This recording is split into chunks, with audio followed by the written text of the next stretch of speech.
Hey, and welcome to Out of Hiding, a podcast where we focus on growing in God by seeking His truth.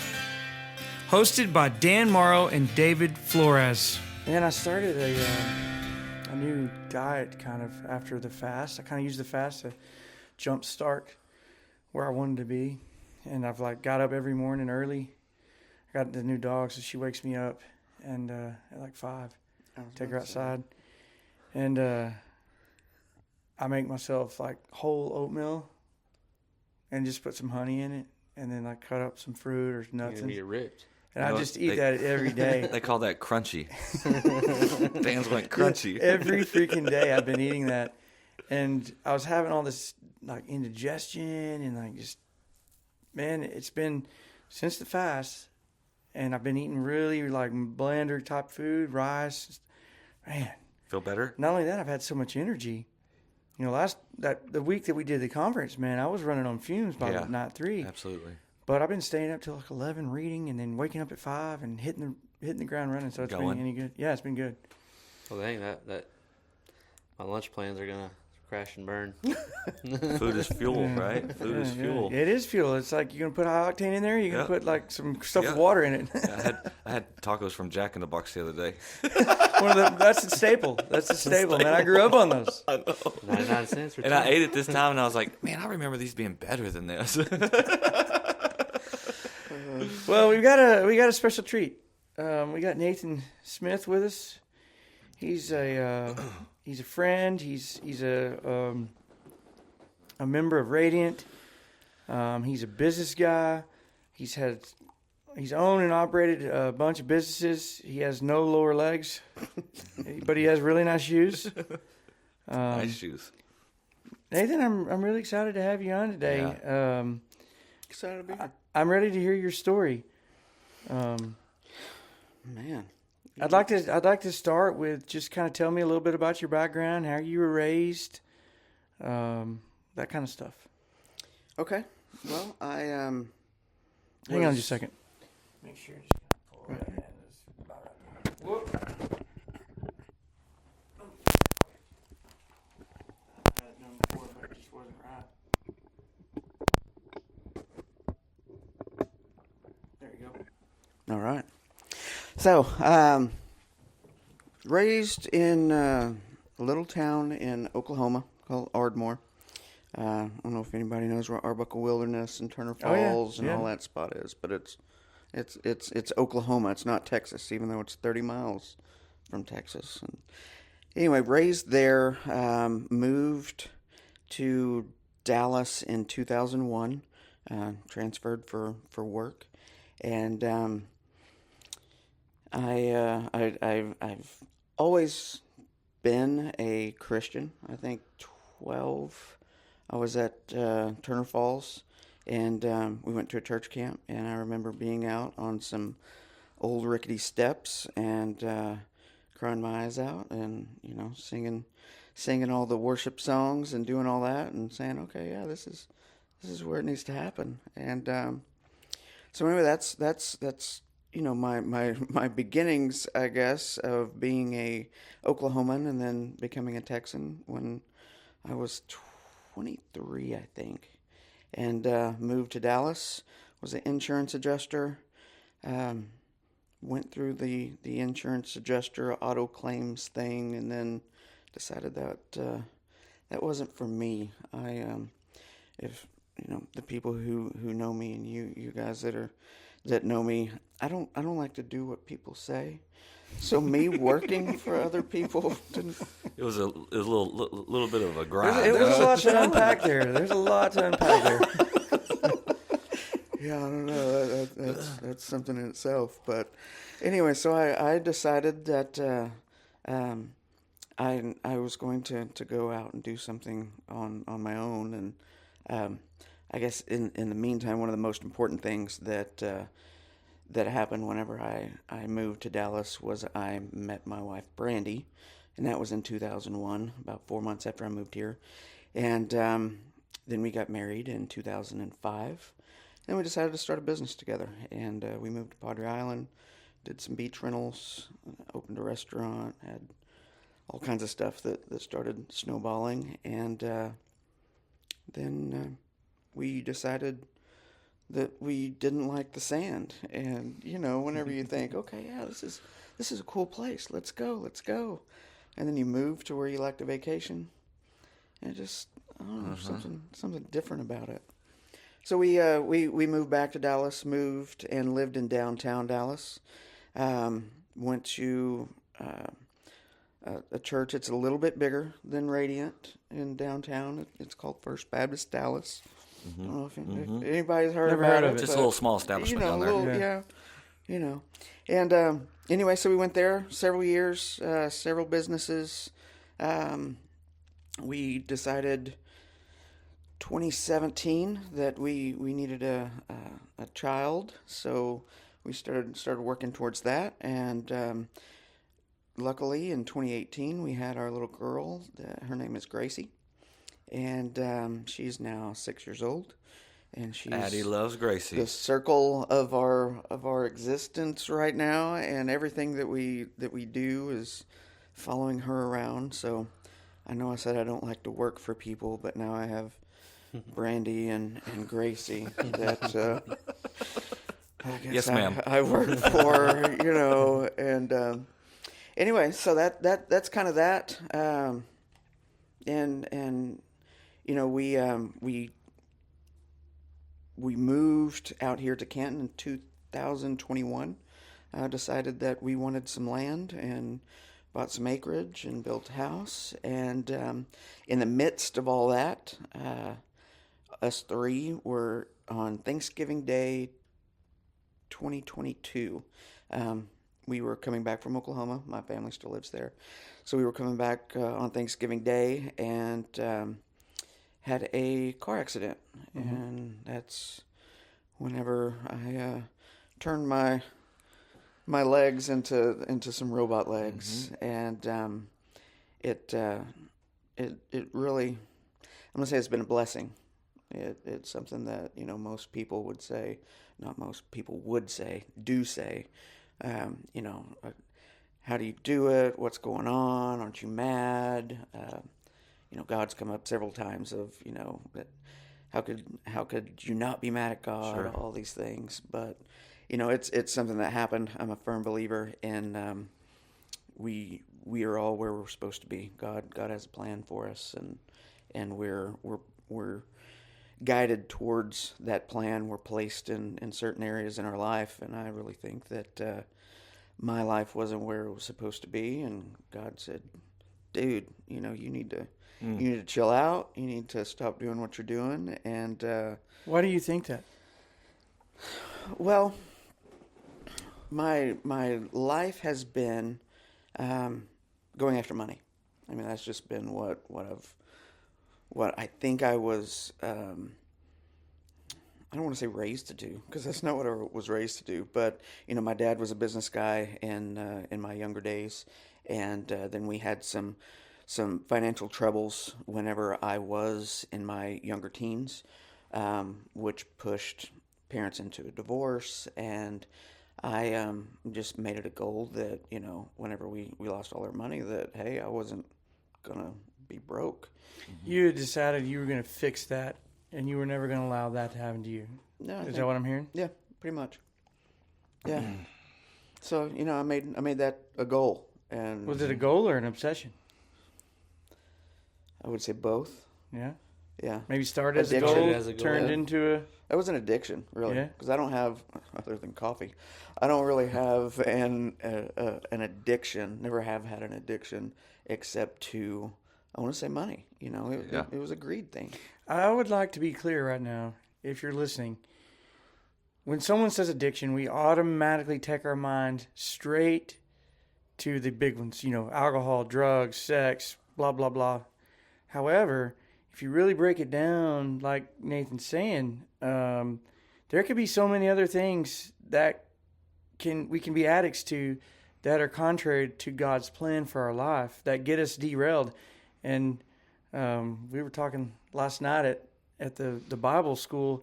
One of those things can be religion in and of itself, which is very much disguised. If you're doing something great, but you're so in it and you're so addicted to that aspect, you're actually missing Jesus a lot of times. But it also could be work. It could be businesses, money, just tons of things. So it's good that you see that. Yeah, I mean that's whenever. I mean, I've always, we know people that are on drugs or have, those different addictions. They know usually I shouldn't do this. This shouldn't be what I'm after. This, I need to change. But whenever you've got money and you're bringing in money and you're able to do things and not have to, focus on whatever budgets or whatever that might be, that's. Well, the fruit of the drug addict is very visible to everybody that walks by. The fruit to the money addict is intoxicating. The people see the money addict and they're like, man, they've got it going on. I want to live that life. Sure, yeah. But in the inside, what is the money addict? As a money addict, what were you feeling?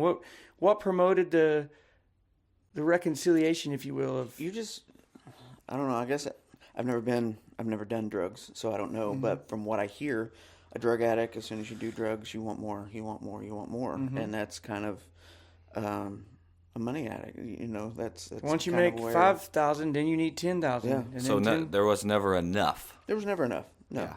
And to my dad always told me that you can do anything you put your mind to, and by the time I was, I don't know, 30 or so, somewhere around there, I wasn't a millionaire yet, and I thought, well, I guess I hadn't put my mind to it, so that's next. Mm-hmm. And then, you just keep pushing, and, I lived in downtown Dallas and thought, okay, well, Brandy got pregnant, and we didn't want to live in a condo in downtown, concrete jungle. Yeah. We wanted to have a nice house, and so we built a house, and, it was a fantastic, nice house that in, 5-10 years before, probably even at that time, 2018, I can remember, oh man, this is perfect. This is exactly what I want. Mm-hmm. And then, 2020 comes around and there's more money coming in, and 21 comes around. Well, maybe this house, isn't big enough. And okay, well, this yard isn't big enough. This pool isn't big enough. Let's do something else. And so that's where my mind, really looking back, was going. Yeah. And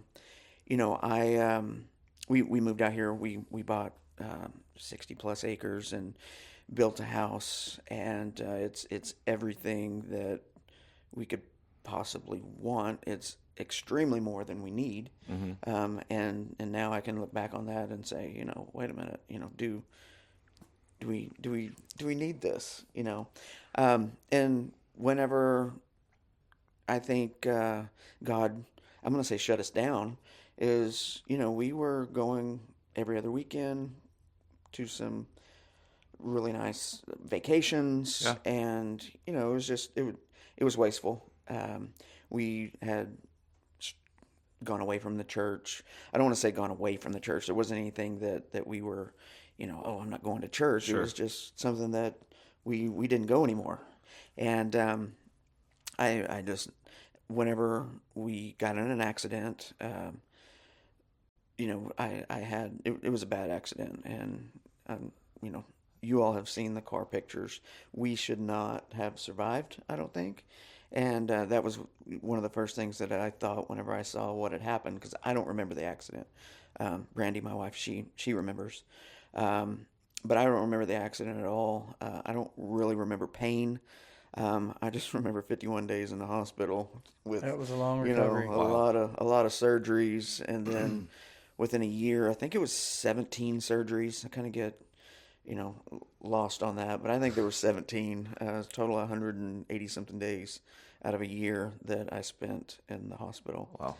And so anyway, my one of my first thoughts that I remember is thinking, what did God do this for? Why? And I started thinking, okay, well, maybe it's because my little girl, she needed to be in the hospital because one day she's going to be a doctor. She's going to save a life. I don't know. I really, I don't want to say I don't care, but I've tried to not think about why God put us in that position. But I really think that, it was a wake up call. It was something that was supposed to happen, and I'm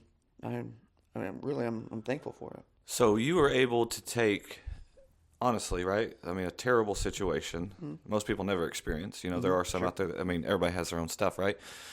But you were able to see through a different lens, I think, during that time. Oh yeah. Like, maybe more than likely, most people refuse to see through that lens. Like, what is God trying to teach me through this? Exactly.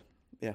Like, that's powerful, right? Because, human nature is like, God, why'd you allow this Why'd you do it? why'd this happen? I can't trust you. I'm out. And, I'm going to do my own thing and all that kind of stuff. And you were able to see, okay, God, this is terrible. Maybe, like, what are you trying to teach me through this process?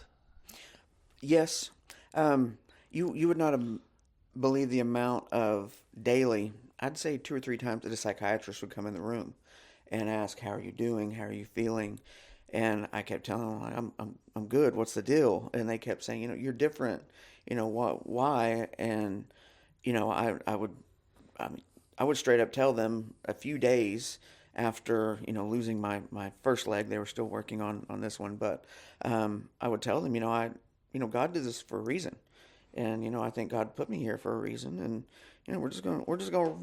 I made the joke because I was in a wheelchair, but I'm just gonna roll through it, and that was just the way it was. I don't know why I do.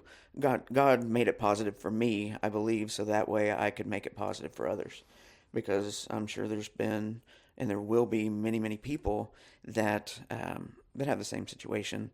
Maybe they don't lose both legs, but something happens. Sure. And they're like, why God? Why'd you do this to me?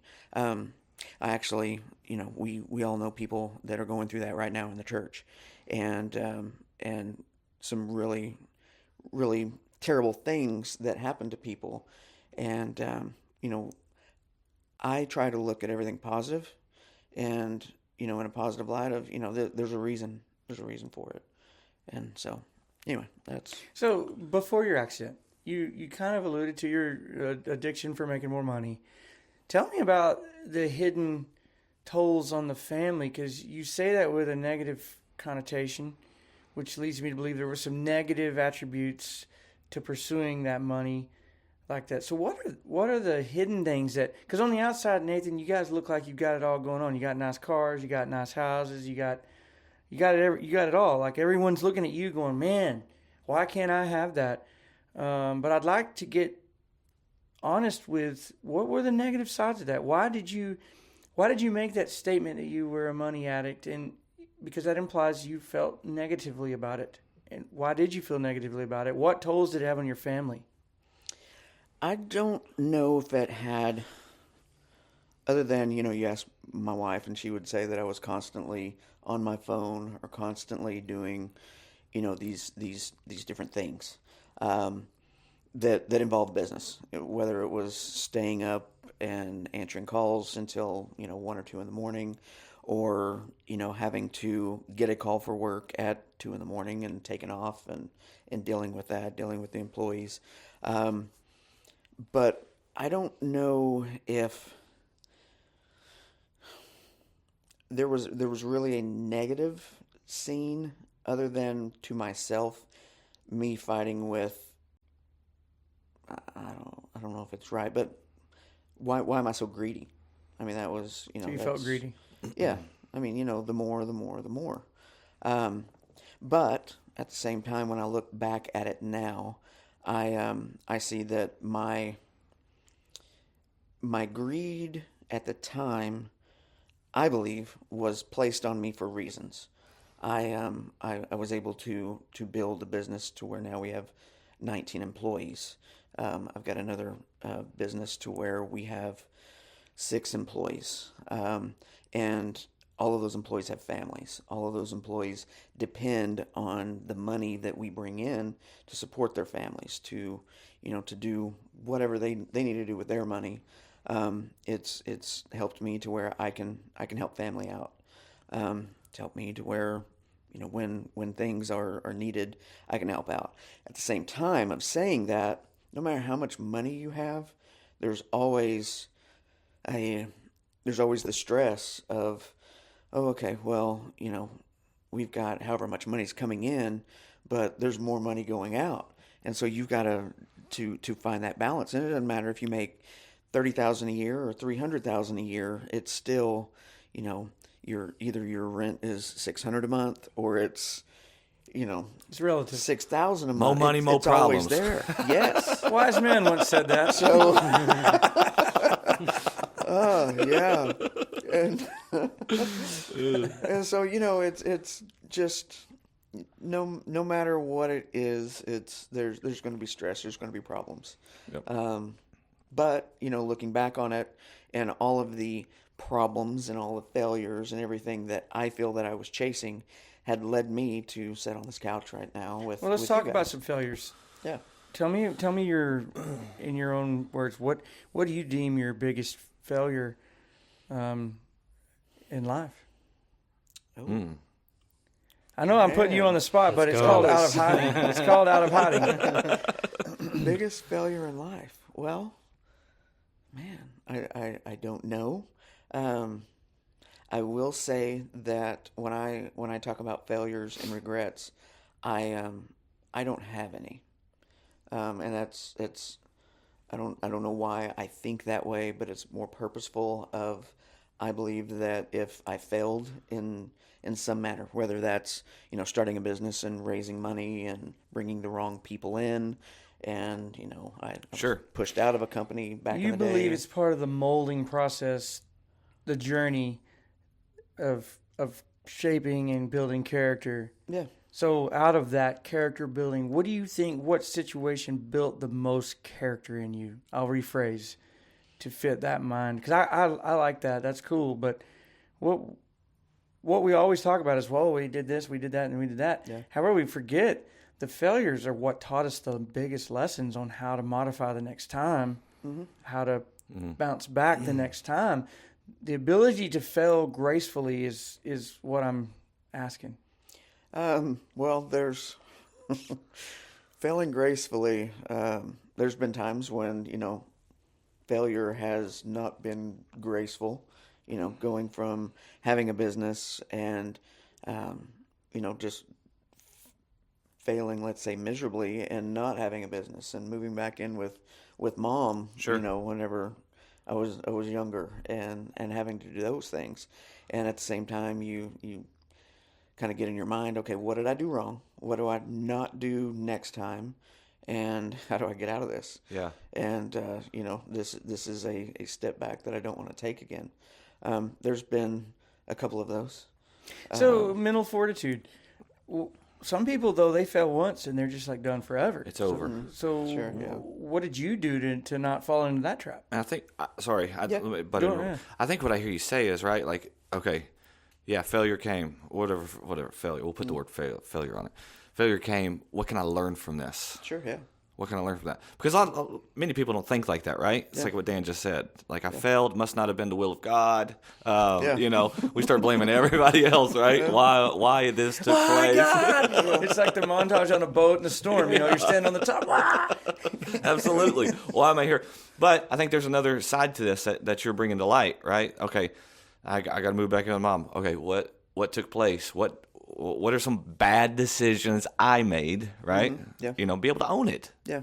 So, one of the things that I look back on is, if I would have not, I don't want to say be greedy, but I guess that's the word to use, is, I started a company back in the day that I believed was going to be huge.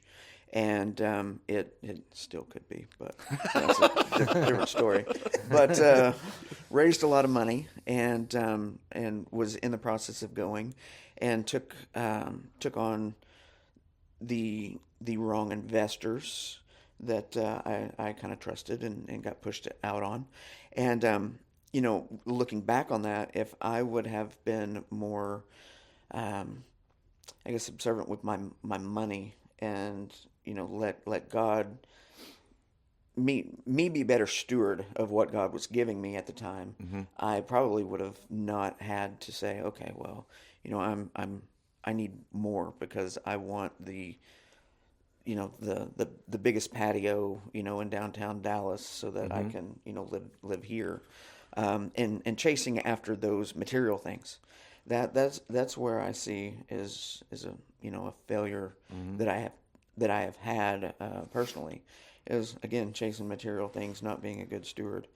And through that though, I like we were just talking about, I look back and say, okay, well, I see that I shouldn't have done that. God let me do that, and I believe that I look back on it now and I'm like, okay, well, that's the reason why that happened. Is so now I'm in a comfortable place. I still spend too much money. Amazon comes every day. Let me ask you something. Your house too? Yeah, I know, right? But So people know that you have money, obviously, and whatnot. How do you know when it's the right time to help somebody?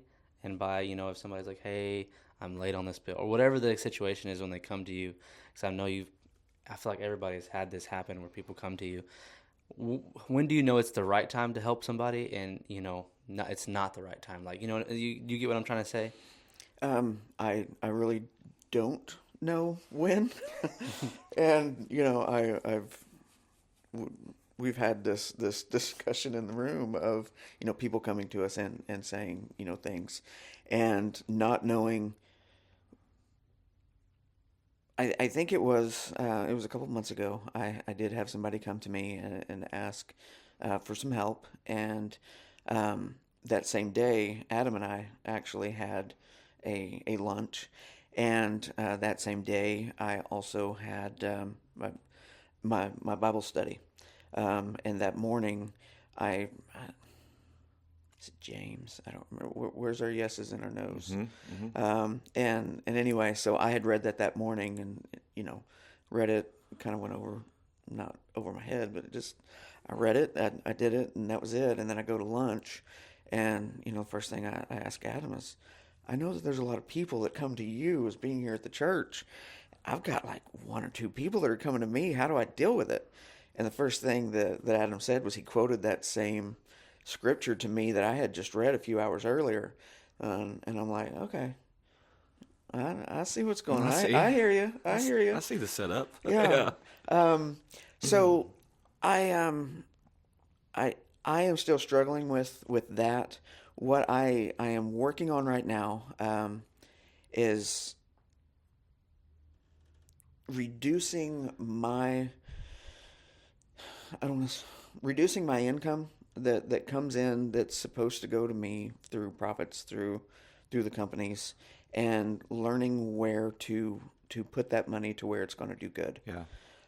So that's something that I'm actively working through right now, because I've had this discussion in men's Bible study. It starts on February the 7th at 6:30 here at Canton. It Nice is little plug. it is online, so you can register now. But I've been, I don't want to say any money that we have is more than what we need.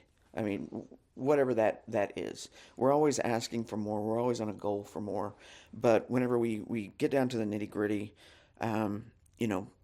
if we're wearing our tunic and living in a tent, that's still more than what we need. Whenever I'm getting deep, but so I've been kind of thinking through of how can I reduce my personal pay, my family's pay, because we don't need more, and help others, and that's kind of what I'm trying to figure out right now.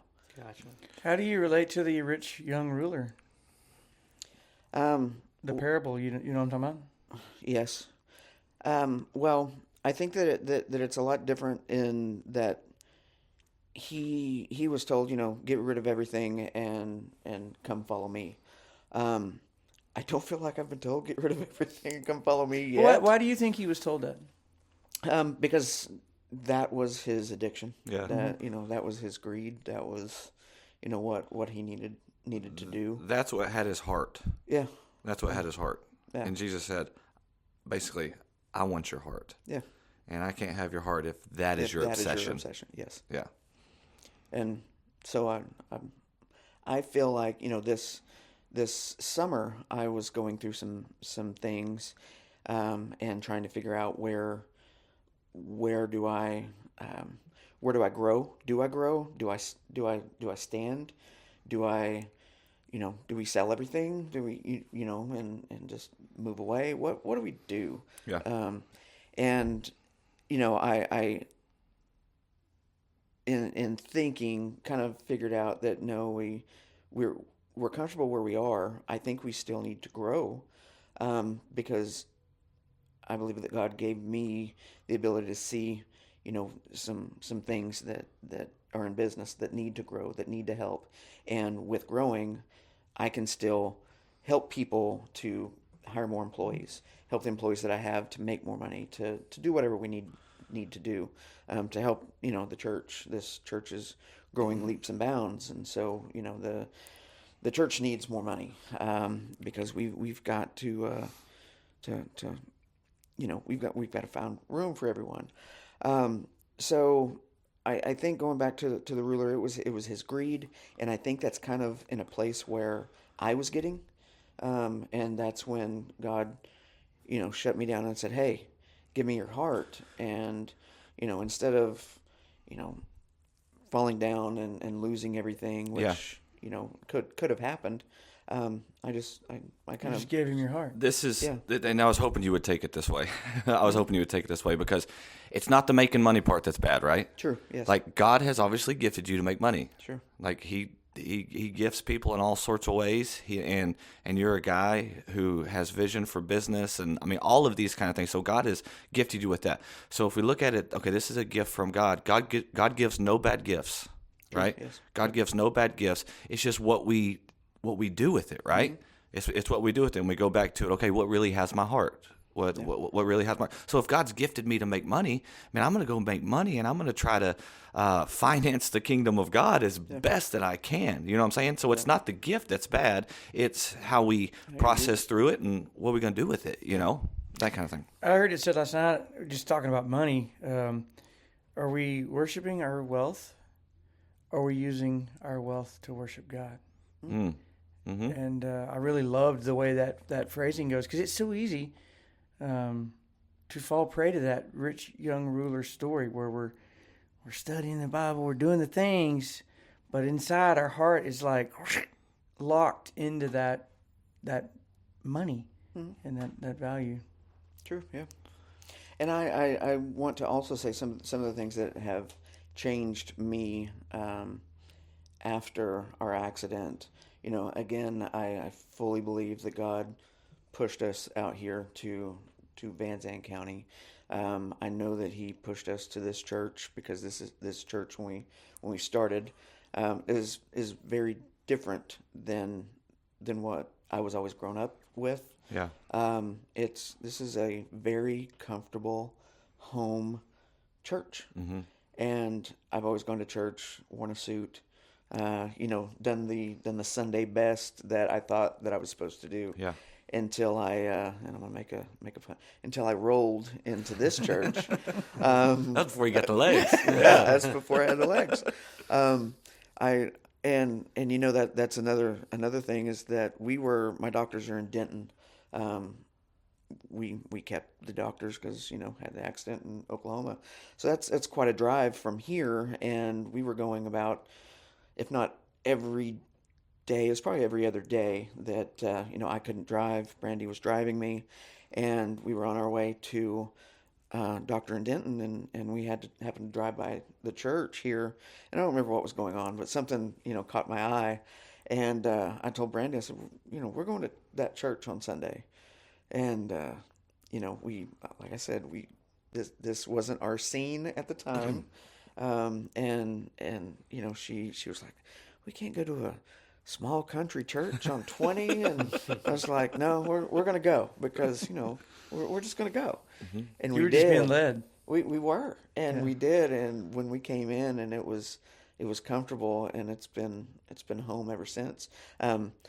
Like I said, we weren't really we've had this discussion last week. I think we celebrated at one point when we went to church every Sunday for a year, and we were like, all right, it's every Sunday for a year. And looking back on it, we should have been celebrating. Yay, we ate lunch every day for a year, because that's how it was. We went to church, we went through the motions. Yeah. It was Sunday, and then Check the box. checked the box, and we went home. And when we started this church, that's what we did. We came on Sunday. Our first day was October 1st. We came that Sunday, and then we came the next Sunday, and then we came the next Sunday, and came the next Sunday. But we came on Sundays. Yeah. And there was we came to the conference that year, which I think was 23. Yes, it was last year's conference. And we kind of started getting the feeling of this is more than just a church. I want to say, this is home. This is more than the church as we know it. Yes. Yeah. Yeah. Good You know way what I'm to saying? put it. Yeah. And then I had a couple of the guys, one that we all know, I'm not saying your name, but you know who I'm talking about, that kept pushing me to join men's Bible study that starts on February 7th. Who is a pushy salesman for men's Bible study? I don't know. I don't know I one don't know. of We'll them. figure that one out, maybe. Anyway, so he kept pushing, and I was like, okay. Yeah. And I had other things going on, which really was nothing except going home. Mm-hmm. But it was Bible study. I don't want to go to Bible study. That's not me. Yeah. And anyway, so he kept being persistent, and finally I said, okay, I'll try it out. And I went one night, and I met a bunch of guys, and it was great. Mm-hmm. And I don't know, I did miss, I think, 2 Bible studies this last time, but we went from Brandy and I went from going to church on Sundays to then started doing Bible study every Thursday. She started doing Bible study every Monday. Then we started hosting a Connect group on Wednesday, which has been a life changer. We again, the same guy who pushed us into Bible study introduced us to another couple that said, hey, we want to lead, but we don't have the space. We're in the process of building a house, and we were like, well, we have the space, but we don't know how to lead. Yeah. We've never done a Bible study. We've never led a class, anything like that. And so it was the first day that we actually met these people. We went to lunch with them, and they said, okay, well, this is what we want to do. This is what you want to do. Do you want to tell the church that we'll host a Connect class? Let's do it. And so we started Connect, and that was I guess this time last year, sometime around this time. Yeah, pretty close. Yeah. And we loved it, and so now we've connected with. It's supposed to be a small group, but we had about almost 30 people and about 10 kids, and it was one of the things that whenever my little girl would come home and be like, "Is tonight church night at home?" And it was like, "All right, yeah, we're doing something right to where that's what she's thinking." And so we did that, and anyway, started putting ourselves into community, and So let's talk about that real quick.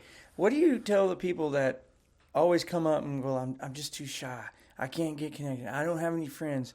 I can't plug in. What's your advice? Because you've connected well here. Like you've jumped in and you're in it, right? oh yeah. What's some advice? Just some practical advice you could give people that struggle to connect with others. Just try it. I mean, that's the only, Yeah. That's really the only thing is, I don't want to say I was scared, but I was reluctant because, where we came from, it was, you had to know the Bible, you had to be able to cite scripture, and you need to do this, and if you don't, then you're kind of outside the group. And whenever we came in, I believe that it was building fellowship and community before it was really pushing the scripture, because the scripture's there. It's coming. You're gonna fall into it as soon as you start reading it. And that's kind of what I did. Was I started, okay, well, let's start reading this, and you're doing a paragraph a day, or whatever it is for absolutely. a week. And now I've got a group of guys that I love, that I'm on a daily Bible. We do a chapter a day. We've done that since, I think we started back in July or somewhere around in there, and it's been every single day that we read a chapter, and then we go on our group me. And So what I say heard what it is first you got to try, yeah, and then second you got to commit, and then third you got to honor your commitment and stay consistent. true, yes, I feel like the relationships, once you do all three of those, are it follows together. yeah. So like the hosting of the meeting of the tables that you're doing, I was talking with Lacey, and she's like, "Which one are we gonna go to?" She's like, Join a table. Yeah, join a table, yeah. She's like, "Which one do you want to go to? You want to go to Nathan's or Dan's?" I was like, "No, we already know them. I want to go to somebody I've never talked to." Yeah. She's like, "That's awkward." I was like, "I love it. I want it to be so awkward. I want it to be just me and you that signed up, and that we're gonna walk into this house." And I feel like the relationship that we're gonna build, just because it's awkward, I feel like awkwardness builds good relationships. I don't know. For me, that's how it.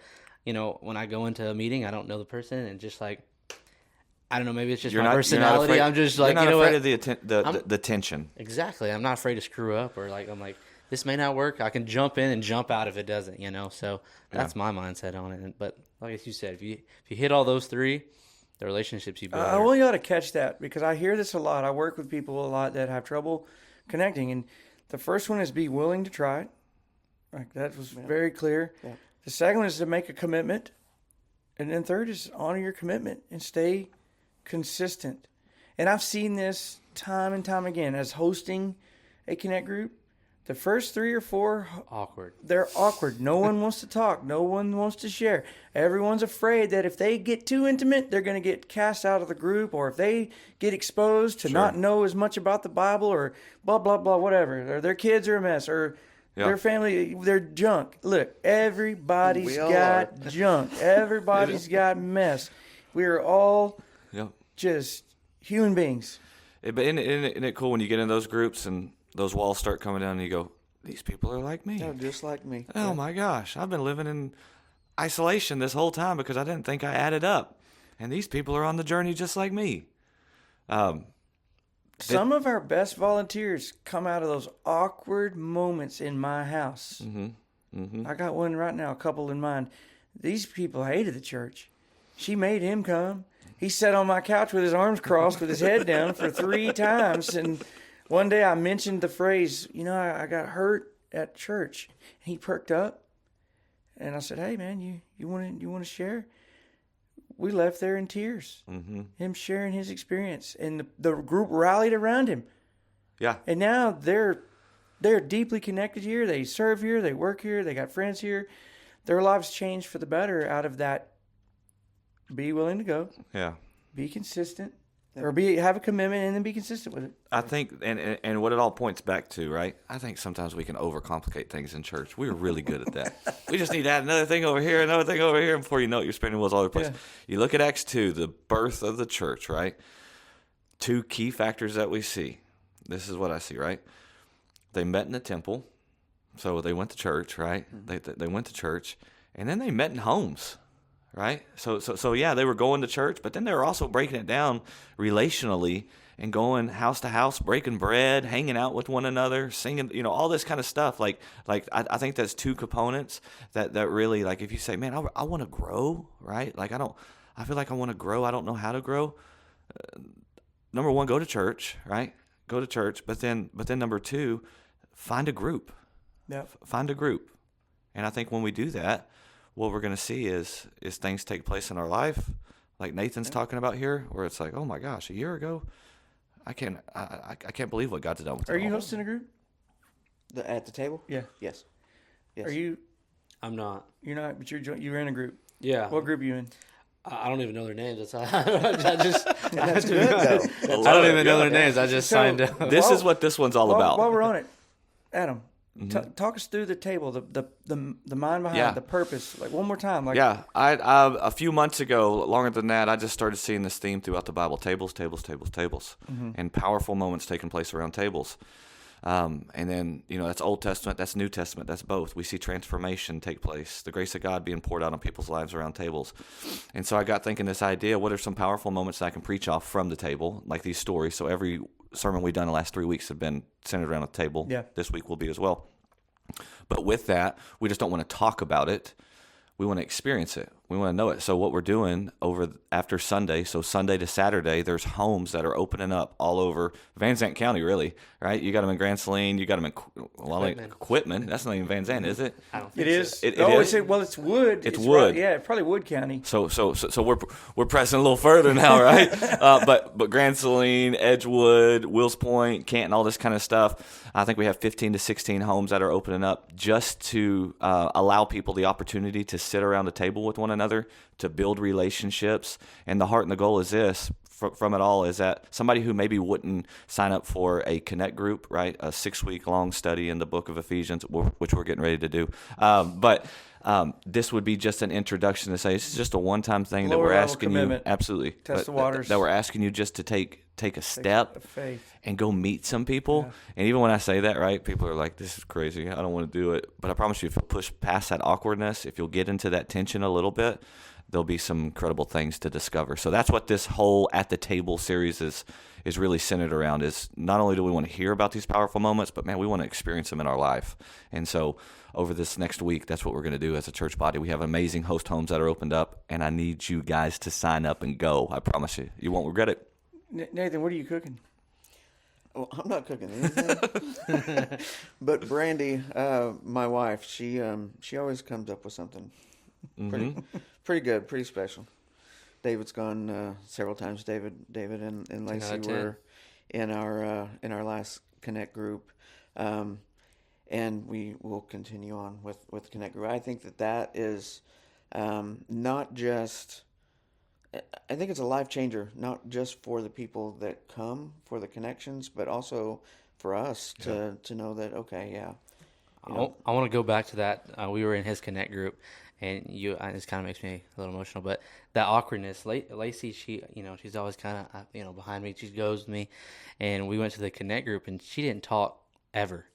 And I don't know what happened, but there was a discussion. Somebody brought a discussion, and I'm just, sitting here, and she's behind me, and she busts out and just starts talking. And I jump, and I just start crying immediately because she never talks.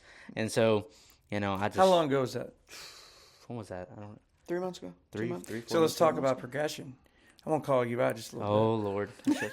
Let's talk Glad about you're getting progression. called out, David. So when y'all made that step, Lacey's getting connected. You start getting connected more, and then all of a sudden, 2 nights ago, I get a text from you, and it's a picture, and it's you and your wife sitting at the table. I don't know if she knows you took that picture. No, she doesn't. Now she does. And they're reading their Bibles together, and he goes, "Who would have thought this would have ever happened in my house?" Let's go. I don't know why, but for some reason in my life, it felt like, back to the awkward, it felt awkward. And I was like, that's my wife. Why is this awkward?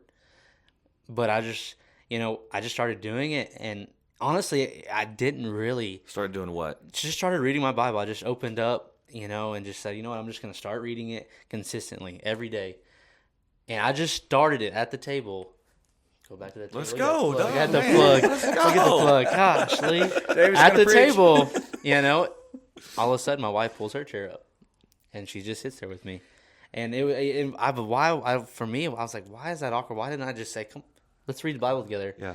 But I didn't. I just started reading, and then she came, and now every single day we read the Bible. Like, the nights that I've been here at the church and she's asleep, she'll leave a note on my pillow and said, hey, this is what I read. This is my prayer, for, about what we read. And it's, Make and me I, wanna every all cry. those notes are going in my Bible. Just, it's right now, God is on my, like, he is hands on my life right now. And it's awesome. So, Men, listen very carefully. Men, your family, your wife, your children, they are not only wanting you to lead, they are dying for you to lead them. You are called to be the spiritual leader of the family. If you will get disciplined every day and lead them, you don't say anything, don't talk. You should read your Bible and then go to work. No, lead them. That means get your butt out of bed a little bit earlier, read your Bible, and show them that you're doing it. It will change your family. Look at my family right now. Look at David's family right now. It all started with a step from the man. Look at Nathan's family right now. Yep. It started with a step from the spiritual leader, a step forward, a step that says, yes, I'm going to lead by example, not by rhetoric. It's actually, she took a picture of me first, actually. Not us together, but the first time I was at the table reading, she took a picture of me and she sent it to me yesterday. And I didn't even know she took the picture, but like that's where it all started. She fell in love with that. What happened to my husband? Man, he looks good over there reading that Bible. Yeah. Yeah. No. And once you start doing it, this goes back to just jumping in, and whether it's a class or going to church or whatever.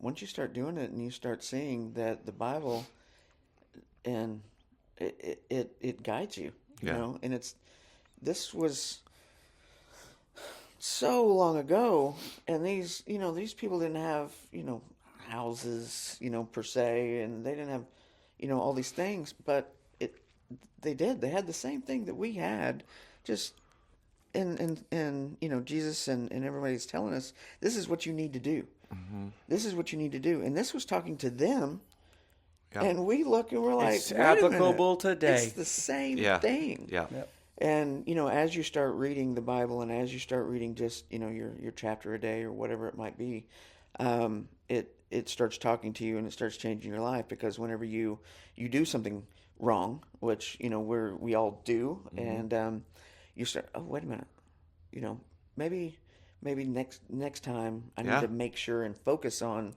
not doing that, because, everybody who knows me that's watching this is saying, I know you. I know how you've been. I know everything else. Yes, I sin every day. I still sin every day, but I try to learn from that and focus on what God's leading us to do and push us to do God's word. I mean, that's where hopefully we're all moving towards, everybody.